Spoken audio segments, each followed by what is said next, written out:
So Star Wars Outlaws has been getting fans hyped ever since it was announced way back in July of this year, but at the biggest gaming event of the year in the Game Awards, where there's always plenty of trailers, announcements and hype reels for games on the horizon, Outlaws was mysteriously MIA, and I'm a little bit confused as to why that is the case. Before we get into it, if you guys are new to the channel and you are interested in Star Wars Outlaws news, be sure to hit that subscribe button. That is pretty much going to be the focus of the channel moving forward into 2024, so make sure you don't miss out. Now, heading into the Game Awards over the last probably month, maybe even 6 weeks now, there have been a lot of rumors sort of talking about Star Wars Outlaws and the fact that it could probably be getting some sort of trailer, maybe even a release date at the Game Awards. Now, that would make a lot of sense seeing as it is releasing in 2024, at least as we know so far. There is every chance it gets delayed or something, but from what we know as of right now, the game is launching next year, and obviously the Game Awards is the prime time of the year to show off your trailers and give release dates and all that sort of thing. So it would have made sense for it to be there, but unfortunately, like I said, it actually didn't show up at the Game Awards. Now, in one way, it did actually show up. It was nominated for the most anticipated game of 2024, though it did have some tough competition in Final Fantasy VII Rebirth and Hades 2, but it was up for an award at the show, which feels like kind of an extra reason that it should have been there. If the game was already nominated at the show, it would have been great to actually show off a trailer, especially when its nomination was the most anticipated game of 2024. Now, for a bit of context on that as well, Hades 2 did have a trailer, I believe last year. It may have been the year before, but I think it was last year. And then actually at this very show, Final Fantasy VII Rebirth had one. And like I said, both of those were nominated in the same category. So its own competition in that category was releasing trailers at the Game Awards, yet Outlaws didn't do so. Now, realistically, it comes down to when the game launches. It did seem as though this game could be launching earlier next year just because of the way that they pretty much marketed the game as soon as the trailer released. For those who can't remember, the trailer released in July, like I said, but then the very next day they actually released, I believe, 10 or so minutes worth of gameplay. It's the gameplay you guys are watching right now. And then not too long after that, it was maybe a month or so later, they did do a sort of a press release. And with that came an actual press kit, which gave a bunch of details on the characters, a bunch of details on the weapons you use and the mechanics in the game and all that kind of thing. So not too long after they actually announced the game, they were already going pretty deep into a lot of the stuff in the game. They've also done interviews on IGN and stuff like that, talking pretty much in depth about the game, even though it is seemingly fairly far away. Because of all of those things, it did seem as though the game was potentially going to launch earlier than we thought. When they announced it, I just assumed it would be late in 2024. That is generally when all of the big AAA games have always kind of launched over the last 10 years or so, for example. But with that being said, it's been shown just this year that a lot of big games are sort of starting to move away from that. When you look at 2023, just as an example, Jedi Survivor, which is also a great example because it's also a Star Wars game, that came out in April. We then had Tears of the Kingdom, the Zelda game, which obviously was nominated for Game of the Year and was probably in the top 3 or so, and that came out in early May, along with plenty of other games as well. There's been plenty of games now that are sort of launching earlier in the year, and so because of the marketing that they did very quickly after they showed the trailer for Outlaws, I then started to think, oh damn, we could actually be getting this in early 2024 instead of late 2024. Now, if that is the case, that we are getting the game earlier next year, it would have been the perfect time for them to actually start their marketing push, showing a big trailer at the Game Awards in front of all of those eyes, especially when, like I said, it was nominated in the category of the most anticipated game. To then follow that with a trailer and get people even more hyped at the Game Awards, that would have made perfect sense. And then obviously early next year, they can start with their own trailers going up on the Ubisoft channel and all that kind of thing. And that seemed as though that was going to be the perfect way to market this game. Obviously, it didn't turn out that way. And so that now has me a little bit concerned about when the game is actually going to be launching. Not showing up at the Game Awards would make sense if the game isn't launching until later in the year, because obviously then they may not want to start their marketing campaign just yet. So that is now kind of what I'm thinking, that I'm still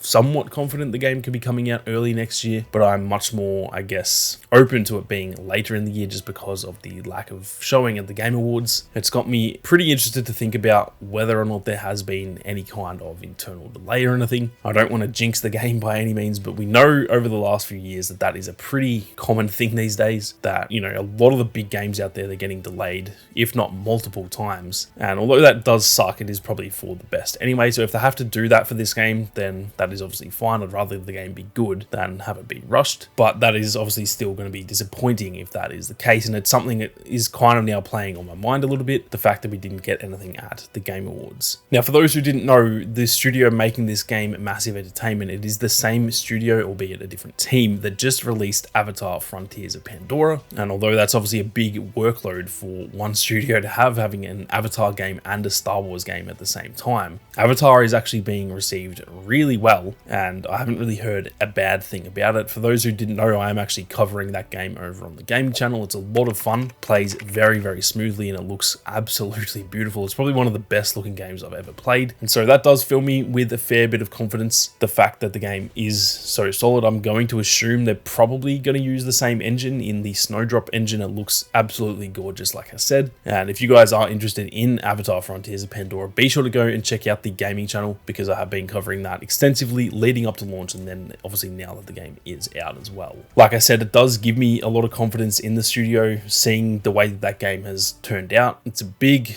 risk making an Avatar game. It is a very big franchise, and it's the type of thing that could have gone drastically wrong. We've seen that with a lot of games out there over the last few years when it comes to the big franchises. You look at the Avengers game, for example, that looked like it was going to be an awesome game, and then it just was a complete bust at the end of the day. And it's always very risky for these studios taking games on when they're part of such a big franchise like this, but they have absolutely nailed Avatar: Frontiers of Pandora. So it does fill me with a lot of confidence that they can do the same for Star Wars Outlaws. Maybe they have seen the reception of Avatar and they've gone, okay, let's really put the time into Outlaws, and they've done some sort of internal delay. Maybe I am just simply overthinking it and we're still going to get it earlier in the year, or maybe it was always coming out later in 2024 and I've essentially just got my tinfoil hat on in this video for no reason at all. So I guess we are just going to have to wait and see. I'm very keen to hear what you guys think though. Were you expecting to see Outlaws at the Game Awards? For me, it was something that I was very, very expected to see. Unfortunately, that was not the case, but luckily the Game Awards was still good enough that it wasn't really a disappointment. I just would have loved to see it there, and you know, hopefully that would have kick-started the marketing campaign so that we could at least know roughly when the game is going to launch, because I absolutely cannot wait to get my hands on a Star Wars Outlaws. But that is going to do it for this one, guys. Like I said, be sure to leave your thoughts down below. If you are new to the channel, be sure to subscribe and turn on those notifications. But with that being said, thank you all very much for watching. You guys have a great day, and may the Force be with you always.